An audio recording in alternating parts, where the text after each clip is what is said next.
Distinguished representatives of peoples great and small, I greet you not as a career diplomat, nor as a man bred for banquet halls and handshakes.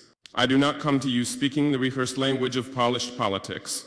I come to you as a soldier of my people, as a guardian of a wounded land, as a son of a continent that has carried the cross of the world, yet has never worn its crown.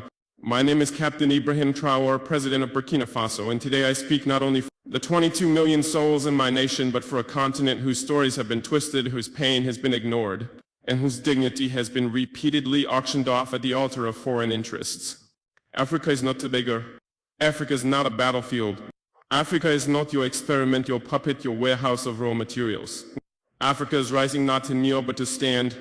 And today I say before this great assembly of nations, Africa will not kneel, one on the false generosity of global politics.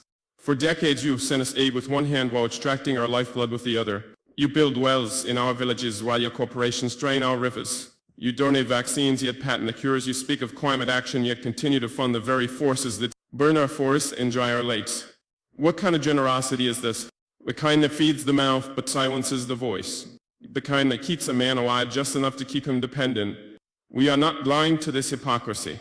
Let me be clear, we are not ungrateful for sincere humanitarian assistance, but we reject a global order that disguises exploitation as partnership.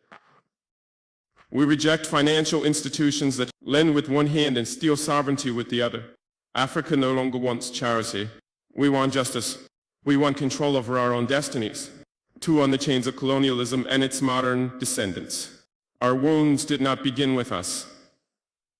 They were inherited legacies of an empire-building madness that saw us not as humans, but chiefs as cargo laborators. My ancestors were not consulted when maps were drawn with rulers and compasses in Berlin. The borders of Burkina Faso, like those of many African nations, were not carved by our ancestors, but by men who had never stepped foot on our soil, who knew nothing about languages, our tribes, or our spirits. Today, colonialism has a new face. It wears suits, it hosts forums, it signs contracts in Geneva and Paris and Washington. But it still takes without consent. It still dictates instead of dialogues. It still silences instead of listening.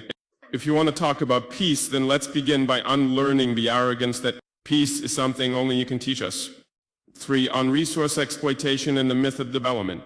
They call us developing as if the theft of centuries did not set us back. As if the gold from our lands, the diamonds from our rivers, the oil beneath our feet did not build the very skyscrapers in which this assembly sits. Let us speak plainly. Burkina Faso is rich, Africa is rich. Rich in minerals and culture and wisdom and youth. But you have taught us to measure richness in GDP and export value. You call it development when a foreign company owns 90% of a gold mine on our land. You call it progress when your security forces guard cobalt mines but not our children's schools. That is not progress, that is piracy with legal documents. From now on we will define development on our own terms. Development that puts children in classrooms, not minerals on cargo ships. Development that respects the land, the people, and the soul of a nation. 4. On sovereignty and interference. Why is it that when an African nation makes independent choices we are called unstable? Why is it that when we seek military cooperation outside the colonial sphere, we are labeled a threat? Burkina Faso has chosen to walk a path of sovereignty that is not a threat to peace. It is a declaration of adulthood. We are no longer under your guardianship. We are no longer your junior partners in diplomacy. We are a free people. If a nation chooses partners that respect it rather than exploit it, that is not rebellion. That is wisdom. Let it be known, no foreign power will dictate the alliances of Burkina Faso. We will build relations based on mutual respect, not historical guilt or present-day intimidation. 5. On terrorism and manufacture wars. You ask why there is violence in the Sahel. You ask why our youth take up arms. But you do not ask who benefits when our mines are guarded by private mercenaries, while our villages are left vulnerable. You do not ask how weapons arrive in deserts that produce no steel. You do not ask why peacekeeping never seems to end the war. The truth is, many of the so-called solutions to African security problems are merely business models. Endless conflict has become a market, and African suffering has become a subscription-based service. Burkina Faso has decided to break that cycle. We will fight terror, but not with dependency. We will secure our nation not with foreign dictates, but with national dignity. 6. On migration and human dignity. We do not want our youth drowning in the Mediterranean. We do not want our brightest minds fleeing to countries that once called us savages. We do not want remittances. We want reasons for our people to stay. Why do our youth flee? Not because we lack beauty, but because we are made to lack opportunity. Not because we hate our land, but because our land is treated as someone else's property. Migration is not a crisis, it is a symptom of wars we did not start, of loans we did not need, of a world order that tells our youth their only value lies outside their own homes. The solution is not border fences. The solution is justice for 7 on Africa's place in the world. Africa is not a mistake to be fixed. Africa is not a failed continent. Africa is the womb of the world, the cradle of civilization, the keeper of tomorrow's hope. We have been made invisible in global decisions that affect us deeply. At the UN Security Council, Africa with 54 sovereign nations has no permanent seat. What justice is this? You call it balance? We call it betrayal.